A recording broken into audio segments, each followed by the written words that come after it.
Okay, we're back to the second hour. I told you guys we are coming right back. And please, you guys, like, share, and check us out on the Hot Seat Facebook page and also YouTube. I mean, we're trying to hit you guys everywhere so this information is out there. That is exactly why we do this. So, everybody's been asking me as a former military person, are we going to war in Korea? Now, Sean, I got to ask you this. Mm-hmm. I've been reading a lot of stuff in Washington. One of my friends is on the presidential detail. Yeah. So I got the scoop. Mm-hmm. And I'm sure you heard that a lot of the president's aides and people that are there to help him, mm-hmm. they say that this guy is literally a child. They have to treat him as if he is a second grader. So what are your thoughts on I mean, this is staff saying this. They have to come because the guy has temper tantrums and, he's still going on about the Russian thing. And the Russian thing, even though if you look at the current state of U.S.-Russia relations, it mm-hmm. doesn't look like there's really any friendly ties with Moscow at the moment. Well, they're doing that because they were foes. That's what I think. Because you act a certain way to deflect, and that's all it is. That's act you use in courts and stuff like that. You act like you don't like each other, but really it's like we're enemies. Blah, blah. Stuff like that. So well, right now, I'd rather, if they can just keep it down to a personal feud, I think that would be good compared to how things were escalating at the very end of the Obama administration, to where moving troops into Poland and Russia was moving more troops around Ukraine. Sure. If it's just like Obama and Putin not getting along, and if it's just like a set, then I think we could. That's not such a bad thing to leave it at. I imagine it's not too hard to believe that Trump is a very difficult person to work with. Well, he doesn't know how government works because he's never held office. Well, I mean, even in running business practices, I mean, let me ask you this real quick. I'm going to cut you off. Everybody keeps saying in running business practices, please name me a business that Donald Trump has ran. Name me one business. He has a holdings company that controls assets in a bunch of subsidiaries. Right, but that's what I'm saying, because a lot of people don't know this. This is why Trump borrowed money from Russia, and he was leveraged by the Russians, oligarchs, because he was such a bad businessman. Wall Street would not lend him money. That's a fact. So what Trump does is this, okay? And it's basically a shell game. He is such a bad businessman that when he says he builds, let's say the Taj Mahal, he doesn't build the Taj Mahal. He gets the Sean Fortine construction company to build it, and he leases his name to it. That's how bad a businessman he is. And so Sean actually pays Trump to have that name because he's branded his name. Trump is bad of a businessman. The Wall Street bankers would not lend him money. He has a practice of not paying his bills and his debts and stuff like that. How you could go bankrupt in a casino. Statistically, casinos make 30 cents on every dollar that comes into it. This guy went bankrupt on a casino. So those are the facts. So whenever he says, "Oh yeah, he's a great businessman," and I say, "Name one business he's good at." Okay, he owned a USFL team. We know how that went.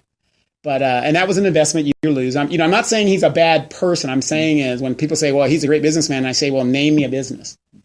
Nobody can name a business. Like I said, he has holdings. So basically, he invests in this and he invests in that. And that is his business. Right. So he's really a great businessman. He's a great gambler because he invests. Well, that's basically what business corporations are, mm-hmm. And that's what shareholders are. And basically, this whole stock market is mm-hmm. one big gamble. Right. And as you've heard, he continually goes to his properties on the weekends, which is costing taxpayers dollars. Do you think that is a ethical problem to do that?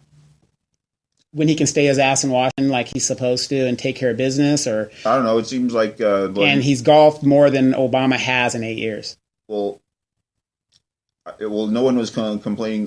The people that didn't care about Obama's vacations suddenly care about Trump's. Well, Obama only went on 55 vacations in 8 years. Still, These are facts. These are facts. Yeah. Well, I don't know. Right now, I'm not sure how relevant the number of vacations is. I mean, that was relatively petty even in the Obama administration. But what I'm saying is, as a taxpayer, for him to always go to his properties where we have to pay to house his security detail and to do all these things every time he uses Air Force One unnecessarily. Look at all the people in his cabinet, $1 billion cabinet ministers, and these guys are using government planes. It's their, these guys can afford their own planes technically, but they're using government planes as if it's their own situation. Now, I happen to you as a taxpayer, not as a Republican, not as a whatever Trump supporter, just as a taxpayer. Do you think it is ethically right that he's doing this? That we're putting money into the president's pocket when he's already got a lot of incentives by being the president? Well, I wouldn't.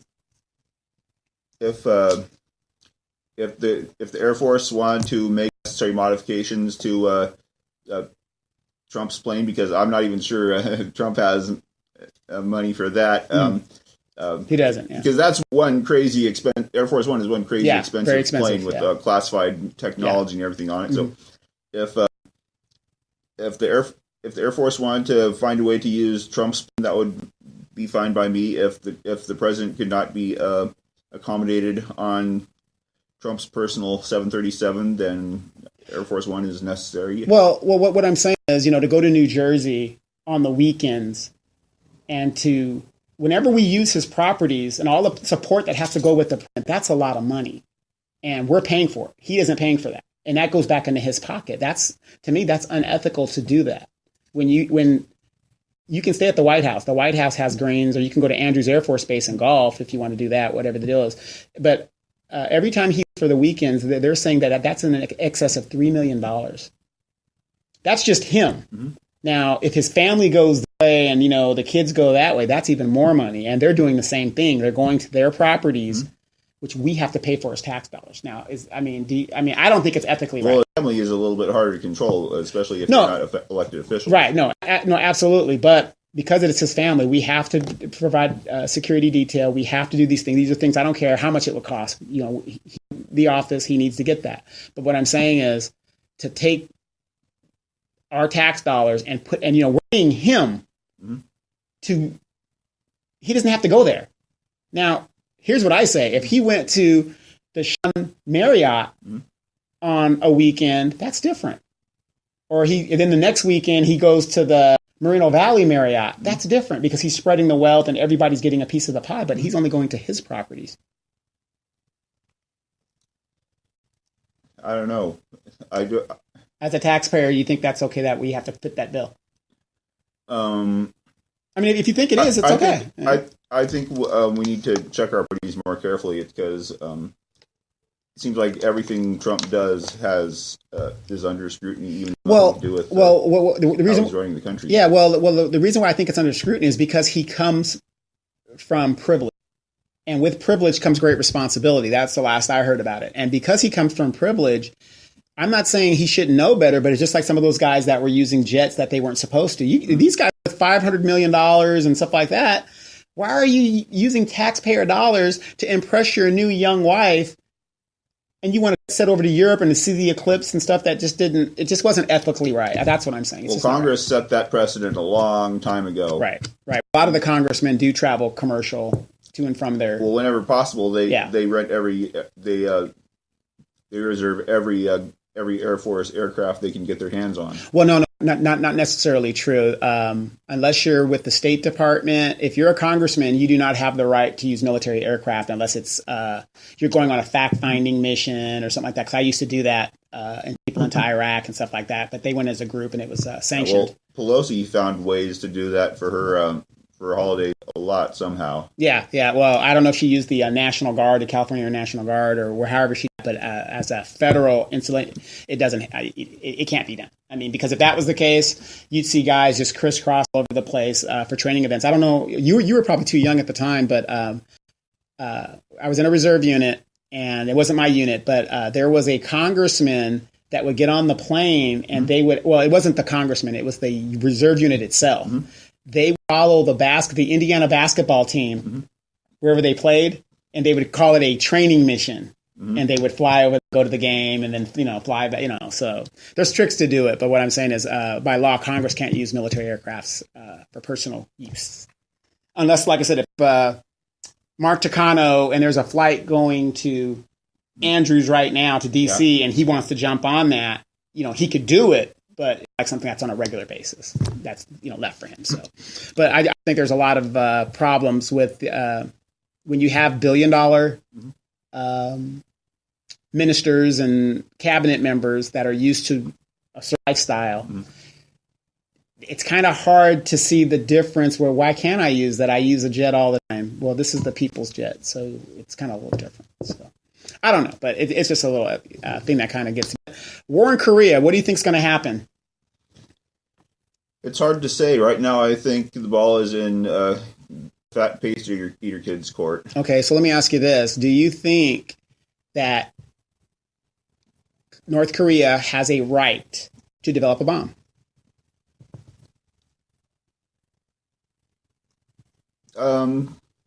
Sovereign country, do they have a right?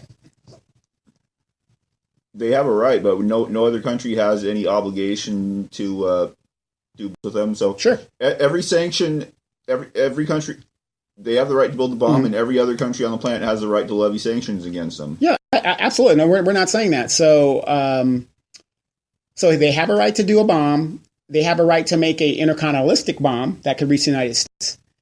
They have a right to use that bomb. Correct? Yeah, there's no way they could survive that nuclear exchange as a country. No. Well, that's obvious. I always tell people this. When two or more countries have a bomb, nobody could use it. That's why there hasn't been a bomb dropped on another country. Unfortunately, this pasty eater kid seems to think he's God. He's been raised to believe he's God. Yeah, of course. But we have a president who also thinks the same thing. Believe it or not, our president meets with a lot of ministers on a weekly and sometimes daily basis. And they have to give him one-page thing because he has an attention deficit disorder, and they've got to treat him like a child to break down because he does not understand how government works, how diplomacy works. Well, I'm talking about like pastors and ministers, not. Those are the worst people to meet with when it comes to government. Well, no, I'm talking about what people thinking that he's. Well, I'm talking about Kim Jong-un thinks he's God. Donald Trump has a huge ego, but for one, the presidency has him a little bit. Yeah, it has. Even if just a little bit. Mm-hmm. And he's meeting with ministers and people that he doesn't believe he's God, even though if maybe he doesn't, so you had to teach him that. Right. Okay. But still, I don't think our forces along the 38th parallel are equipped to repel a blitzkrieg at the moment. But I don't think North Korea has the means to sustain an invasion either. That's very true. When people ask me, a lot of people were calling me about it. I told them, I said, here's the problem with if war had actually happened. And for those of you guys that are listening, use your common sense. Think about what I'm saying right now. If we went to war on any kind of scale, okay, because notice the United States picks on countries that are weak and really can't defend themselves. We don't pick on countries that have major armies or could really do us some damage. Now, that they're going to win, I'm saying they can do us damage. We are dealing with a global economy. This is no longer an American economy. We are dealing with a global economy. North Korea is leveraged by China. China owns most of debt. Do you think China wants us to renege on our debt as we go to war to fight an ideological enemy, whatever? So I don't think it's going to happen because that's a lot of money that's going to be lost. I think, well, it's no secret that China is getting really sick of North Korea's crap. Sure, but they're not going to leave them, though. Well, China also said that if North Korea strikes, they're not going to do anything to protect North Korea. Right, but but that's called political posturing and stuff like that. It's not going to. It's just talk, because what it is what does North Korea do every time? We've got this bomb. I've got a gun head. Give me this, and then I'll stop. And that's how it kind of works. So, but what I try to tell people is this is big business. If we went to war with Korea, the global markets would go into meltdown because, like you said, South Korea would not survive. You talk about in an instant, 25 million people will be dead. Almost in an instant. We only have 36,000 to 38,000 U.S. troops in South Korea. Yeah. So all those people would be dead. Japan would be affected because it's right there. Mm-hmm. And all the regional partners, Malaysia and all these people would be affected. So the economy would go into global meltdown. Donald Trump and people who think they're rich, it won't mean shit, because now people will just walk their house and take what they want, because we know rich people can't kick no ass. And it'll be over. It'll be just a financial crisis. So I always tell people we are not going to go to war, because we're talking about big business. Samsung is in South Korea. Big business. I think China would rather insulate themselves and get involved in a war with North Korea. Right, and that's what I'm saying. When it comes down to their money, they're not going to do it. China owns a lot of our debt. They're not going to let it happen. Yeah, but if we default on that debt, then China is at a loss for that too, and their credit rate goes down too. Which is why they don't want to go to war, and they're gonna hold North Korea to check, and it's not going to happen. Yeah, so if for some reason China was able to keep North Korea in check, I don't think they'd cause a problem with. I don't think they'd. How am I trying to say? I don't think they'd try and pick an economic battle with the U.S. if right. South Korea is getting beat up and there's a war between the U.S. and North Korea. I think they just leave things lay, at least until the war is over. Sure. Well, the war would be over in a couple of days, so it'd be a economic meltdown. Markets would crash. It'd be the end of days. That's it, because there are so few people that have accumulated wealth. All that money would be worthless. So all those offshore accounts and Switzerland banks would be worthless. So the average person, literally, it'd be lawless in the streets here in the United States, because the markets, I mean, look what happened in 2007, 2008, when the housing market crashed.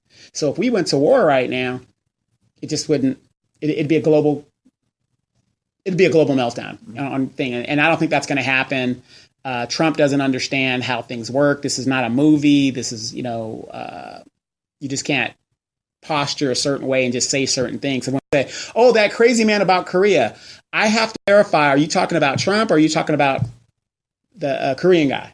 Hard to tell, So, but they do have a right to a sovereign government, and a sovereign nation has a right to develop whatever the fuck it wants and do it however they want. Now, if he chooses to use that bomb, there comes consequences with that, and vice versa, just like us in the United States. Who are we to tell a nation how they should work? Look what happened to Cyprus being part of the European Union. And, they don't control their government anymore because they're so much into debt that people are rising up saying, wait a minute, you can't tell us all the way from what we can do and what we can't do. No, the European Union's basically turned into the fourth. Exactly. And that's why it's being broken up, because people are like, we don't need this because we don't have a say-so in our own government anymore. That's where we've been leveraged. So I don't think anything's going to happen to the Korea thing. If anything, behind the scenes, there's going to be a deal done once again.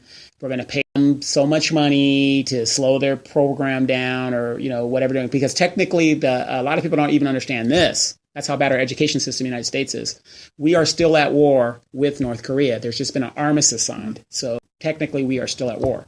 So but right now Kim Jong-un has done everything that we were giving him money not to do, and food and whatnot not to do. So there's really no incentive to give him anything anymore. Right. Now, speaking of that, what about Iran?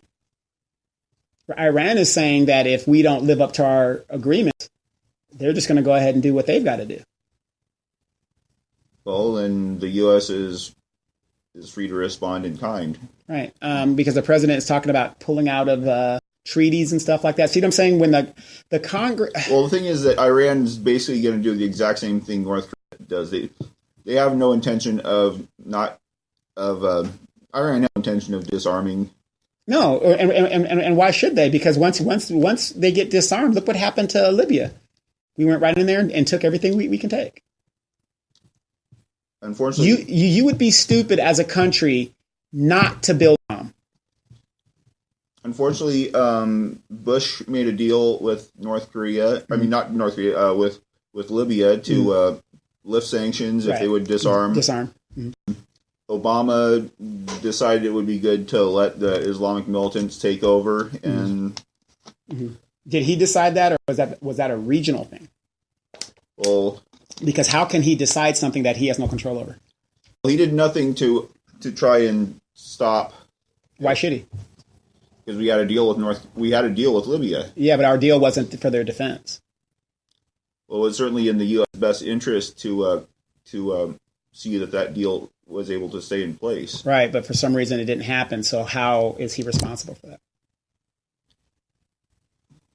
Because I'm just playing devil's advocate. I don't want to put you on the spot we're like that. looking at like a pie chart.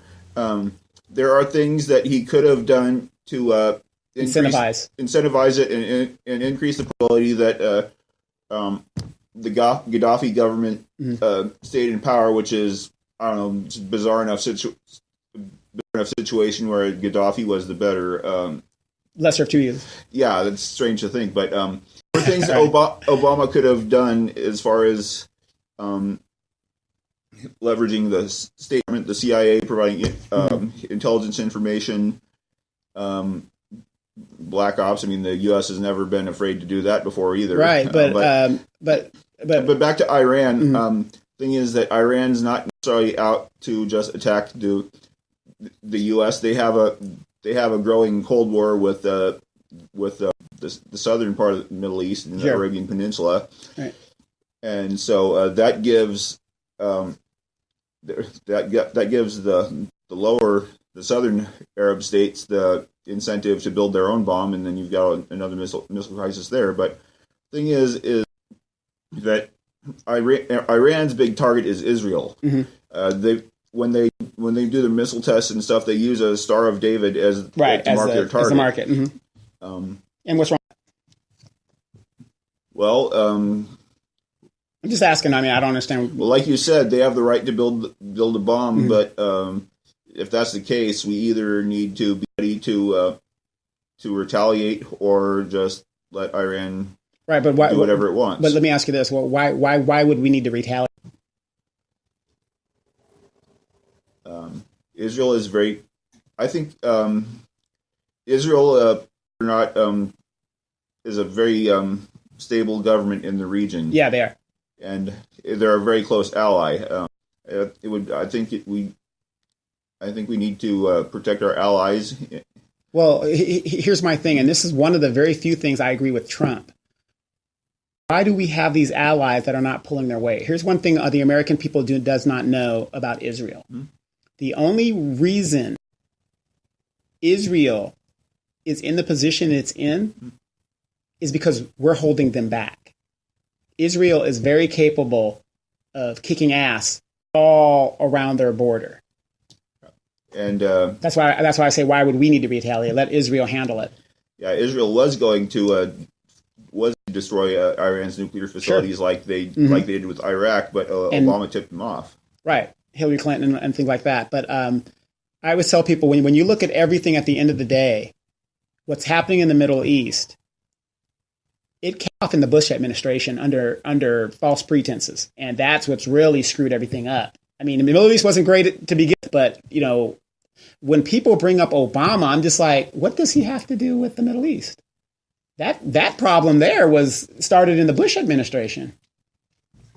Well, Obama certainly didn't help matters, and like I said, the one thing that Obama specifically did that was detrimental to Israel and the stability of the Middle East was tipping off Iran when Israel was going to destroy the nuclear facilities. Right, but then looking at it another way, could that have stopped a possible even bigger conflict in the Middle East? as a military person, I'm going to tell you it did, in my opinion, because I don't want to be over there as a military person dealing with, 3-4 million Iranians? I think most of the fighting would be over before we could mobilize. How? Like a nuclear bomb?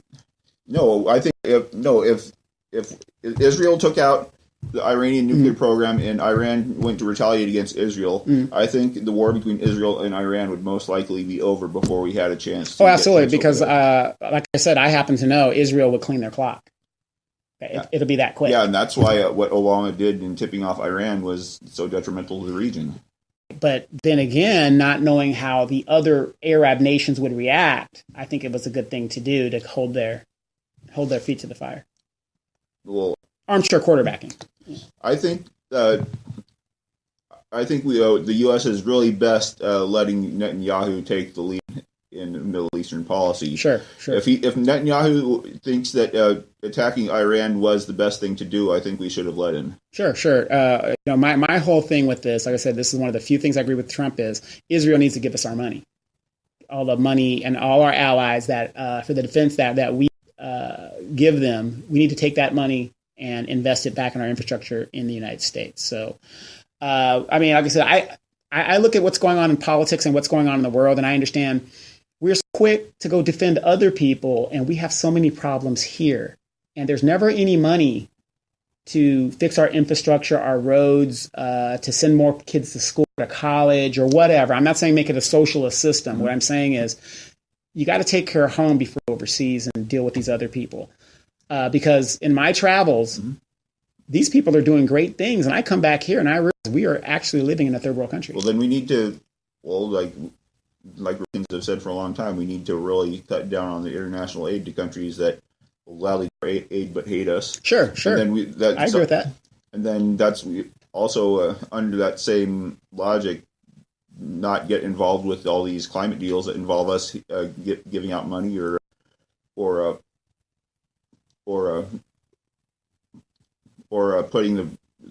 putting the brakes on our own economy to keep pollution down. Just benefit countries that hate us. Right. I don't think we need to. I think we really need to stop doing that. But I think Israel is one of the countries that we do need to provide aid to, at least for the time being,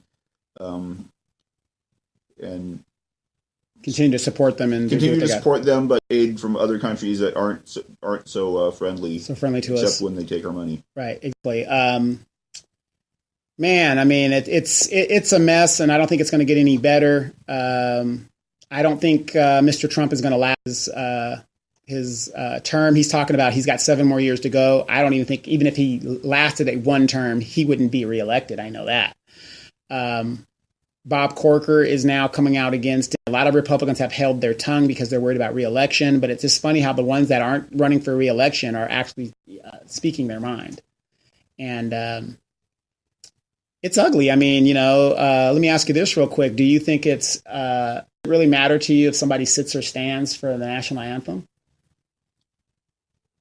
I think it's really rude. I don't think that there seems to be a bigger movement behind the scenes. I think like with the Antifa protests, with the L, with all these little things going on, I get the impression that these things are not just random. They're false flag operations. Yeah, they're false flag, and that there's people pushing the buttons behind the scenes. Of course they are. Absolutely, you're absolutely right with that. But in your opinion, do you think people should stand for the flag, or do you think it doesn't matter? I think they should stand. And why is that? Out of respect for the country and what it's done for them, and the opportunities it's provided and the safety it's provided. Okay, let me ask you this. I have a lot of Republican friends, and they're all, constitutional chest-thumping guys, right? If you're for the Constitution and a person doesn't want to stand for the flag, it doesn't matter because it isn't mandated. In 1948 or 46, the Supreme Court ruled that you don't have to stand for the national anthem. We didn't even have a national anthem until the 1920s, 30s or something like that. Something like that. So, it's like, I think there's so many other big problems to worry about. But bashing the country as a whole is more of a side effect of First Amendment rights rather than the intent. Right. But the point is, we're at where we're at. So who cares? It's a military person. Now, if you ask me, should I stand for I'm going to stand because that's what I'm going to do. And I was trained to do that, and I understand a little bit. But I could care less if a person wants to sit or stand. It's just right now, you talk to these people that are thumping their chests about patriotism, but then you ask them, well, why aren't you, if you're so patriotic, why didn't you serve in the military? Oh, the military ain't for me. I can't do that. I got 5 deferments. Just things like that. I would have never passed the physical. Well, no. We understand people that have things that can't do that. What I'm saying is, it's really not that important with a lot of things going on in the world. I mean, people could have passed, never served. Trump never served in the military. Bush never served in the military. Bush was in the Air National Guard. Yeah, he wasn't in the Air National Guard. He wasn't in the Air National Guard. There's no way you're going to be appointed a second lieutenant without a college degree. Then he got into flight training. Do you know how hard it is to get into flight training? No, and he barely passed. Get into the military, so I don't know. Yeah, it's very hard. I'm not going to let you walk. When I finished my flight training, I had an 8-year commitment. He goes through, barely makes it through flight training. Then 2 years later, they exempt him from his obligations. Well, there's more to it. He was appointed by his dad, congressman, stuff like that. So, but he wasn't really in the military. So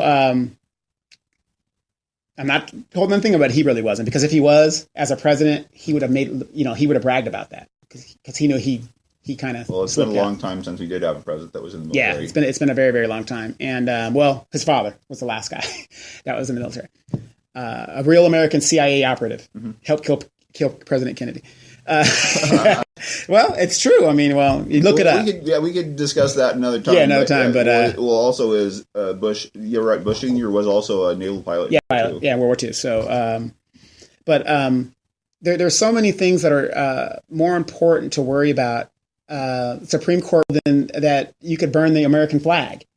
And that's a freedom of speech. So why are we getting upset because somebody wants to sit or stand? Who gives a damn? If you want to stand, stand. If you don't want to stand, that's fine too. Well, I think shouldn't. They do have a right, even though wasn't the original intent of the first to begin with, and also I think a lot of people are getting the whole sick of the whole thing and changing the channel. Yeah, I've noticed that. Attendance at NFL games are down. The viewership NFL games is down. The college games are doing just fine. Right. Unless it's the Dallas Cowboys, because the things go up. Everybody wants to see America win. No, it's okay. But tell me if you agree with this. Should patriotism be mandated by government, or should it be earned by government?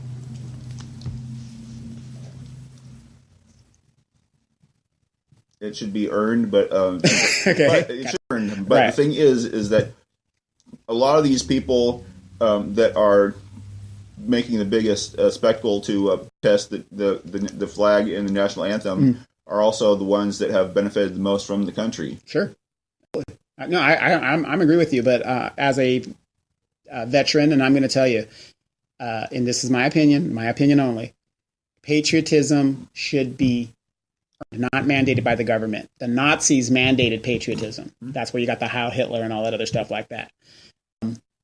If people don't appreciate this country, I'm with you. Get the hell out of here. There's a lot of other countries you can go to that.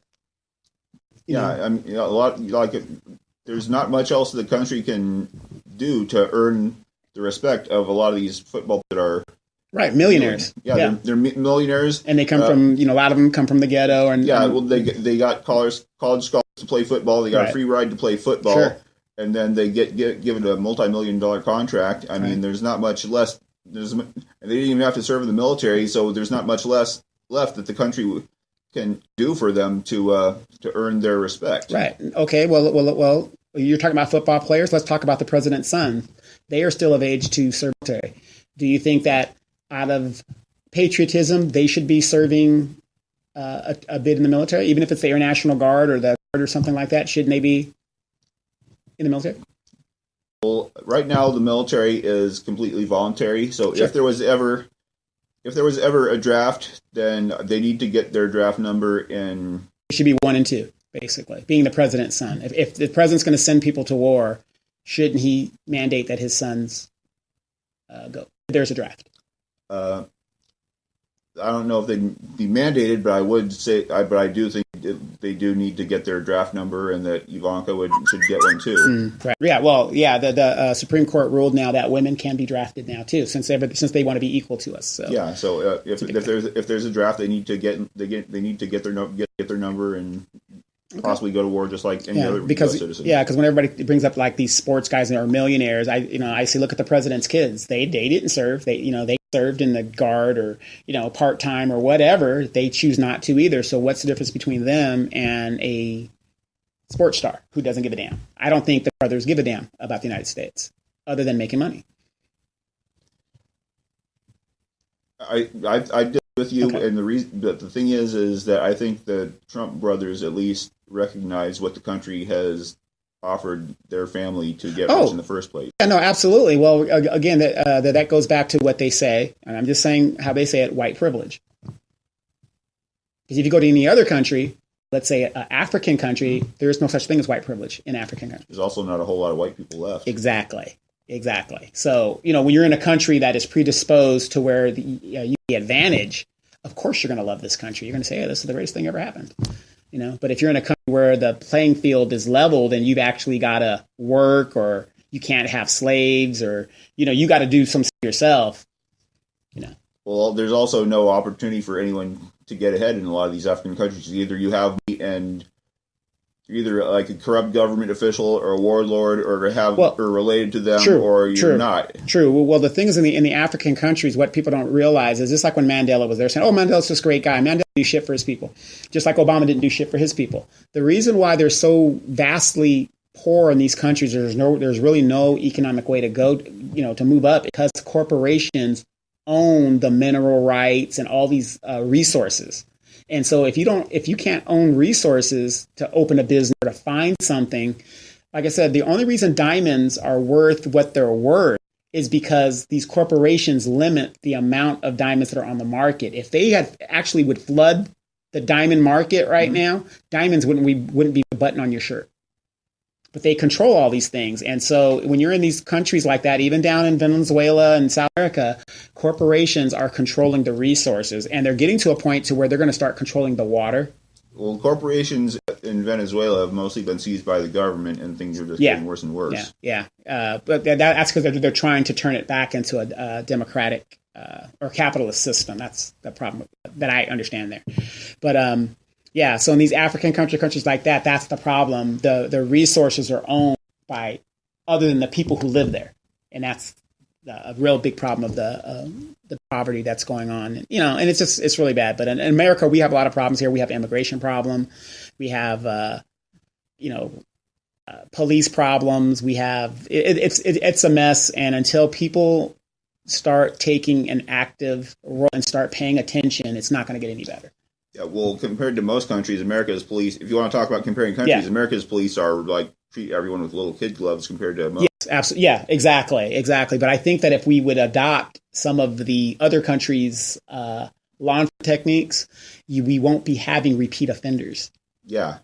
So. Like Russia, for example, when they arrest someone, they don't read them rights. They just kick their butt right in front of everybody, and nobody looks twice. Nobody records it. Nobody cares. Right. In Turkey and a lot of Muslim countries, if you are convicted of a crime, in Turkey, I think you can appeal it 3 times, and after that, you're just done. But once you're convicted or while you're in jail, it is the state's responsibility to feed you. It's your family's. Mm-hmm. So if you're my son and you keep going to jail, we're going to have a little talking to, because I'm not going to be going up there every day to feed you. Yeah. It isn't like our system where it's a prison like Islamic countries, they execute drug dealers, or absolutely. If they've got a Sharia police force, and you're suspected of drunk driving, they've got a breathalyzer in one hand, gun in the other. And that's why in those countries they have very, very low drunk drivers.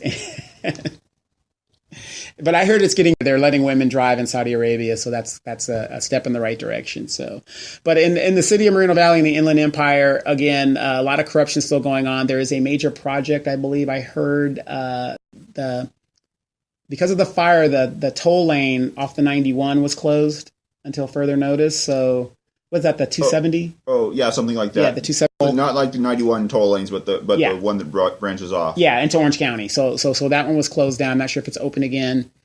Our next city council meeting is not this Tuesday, but Tuesday coming up. Please, people, watch and read the bulletins that they put out, because these guys are going to try to sneak all kinds of stuff through. And Mr. Gutierrez, you said in our last show that he went back to the school and they rehired him, or they got him back on salary or something like that there, because he couldn't get it done here. Yeah.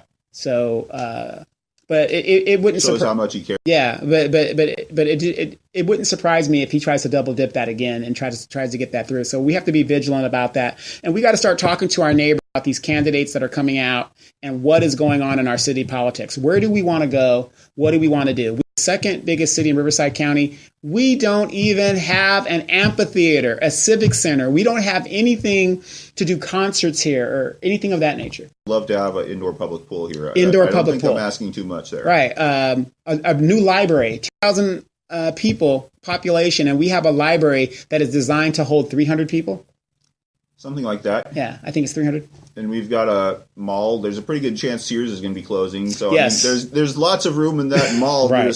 The mall was a stupid idea in the first place.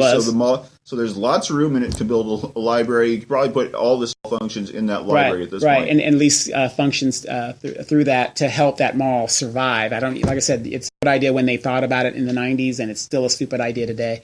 And I don't see how it's going to survive. If anything, I would ditch that mall and build an amphitheater, turn it into an amphitheater. Or a racetrack. Yeah, or go back to the racetrack, which, God, I just can't believe they did what they did. But anyway, they did it. Yeah, and then just keep an eye on Gutierrez to create an industrial marijuana cultivation in the city. Yes, well, but the things, if we did decide to go that route, we have a bunch of empty warehouses to do indoor growing and infestation. Yeah, but I'm also concerned about, is that really the type of industry? And well, you look at our population, yes. Yeah, but I'm just thinking that's not going to help the situation. Yeah, it's going to make it worse. Yeah, it would bring in tax dollars, but at the same time, you would need to spend a lot of that on law enforcement. Yeah, absolutely. And other social services, because you can't hire people that fail a drug test. True, and the people that fail a drug usually work at warehouses through a third-party company hiring them. So for like 3 months' time before they get laid off and have nothing to do. And exactly. And I understand a company that's coming out here. They're called Grid Alternatives, and we got less than a minute. And they are trying to put some solar panels on houses, and they're also trying to bring in technical training for young people who might want to get involved into the solar energy market. And on our next show, we're going to talk about that, and I'm going to do some more reading on it and see what this technical part about it. I could care less about the solar panels personally, but the bringing another option other than warehouse technology, I think is something that somebody might want to look into. Yeah, just as long as people don't think that solar panels are completely clean and emit unicorn farts, because the manufacturing has to be done somewhere. Right, it has to be done somewhere. But then again, as time goes by, the technology will get better and better and better. So, and if you're a young person right now and you don't want to work in a warehouse, and some of you might want to just be a technician and installing solar panels or making solar panels. So that's something we're going to look into. I'll read about it and I'll share it with you as soon as I know. Hey, Sean 14, he is on the right. Donovan Sadiq. As always, I'm here 6 o'clock on Thursdays. Sean is going to be back with his memes and telling us anything else. Any last words, comments, or suggestions? Anything coming up? Nope. So there you have it. When are you going to get back and give us that Dr. Seuss Green Eggs and Ham reading? The Emperor's Clothes was a good one. One of these days. The Empress's Clothes was a very, very good one. So we're looking forward to that. You guys check us out. This has been the Hot Seat Radio Show. We're going to see you guys again next week. You guys take care. God bless.